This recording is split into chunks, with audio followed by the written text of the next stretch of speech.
poika, joka ei tunne kylmää. Uutisten mukaan tänään on -40 asteita. Kaikki pukeutuvat kähteen tai jopa 5 kerrokseen takia, paitsi tämä yksi poika. Hän on erilainen, toisin kuin muut, ja hän vihaa takia. Kun ihmiset kysyvät häneltä, hei, eikö sinulla ole kylmä?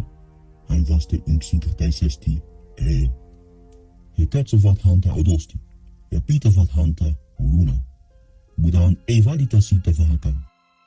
Hän väittää nimittäin, ettei tunne kylmää. Mutta miten? Miten tämä on ihmisen voimin mahdollista? Kukaan ei tiedä. Edes hän itse ei tiedä. Ehkä hän vei sen iso lisäutään. Tai ehkä hän ansaitsi sen vuosien varrella. On totta. Se ei ole järkevää, koska hän on vasta 18. Nuori vaivan hän. Se on sinun patitafisaasi. Mutta asia on syvällisempi kuin tämä. Tutkijat tutkivat, milloin keho alkaa kuluttaa enemmän energiaa pitäkseen itsensä viileänä korkealla pöytiloissa. Vastaus, yläraja on 40-50 celsiusasteita, jolloin ihmiskeho lakkaa toimimasta optimaalisesti. Mutta hänelle se tuntuu tukaisalta pari vuoden.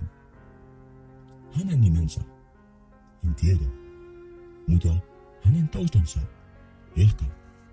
Tiedetään tarkastelta Esa, voidaan todeta, että ihmiset, jotka eivät tunne kylmää tai sietävät sitä hyvin, ovat usein peräisin Pohjois-Euroopasta tai Itä-Aasiasta.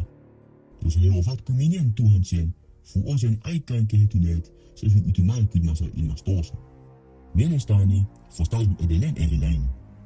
Luulen, että hän on ihmiseksi naamioidonnut järkellä. Emme varmaan koskaan se tietää. Todellinen vastaus on ähvytykseksi. Mitä mieltä olet?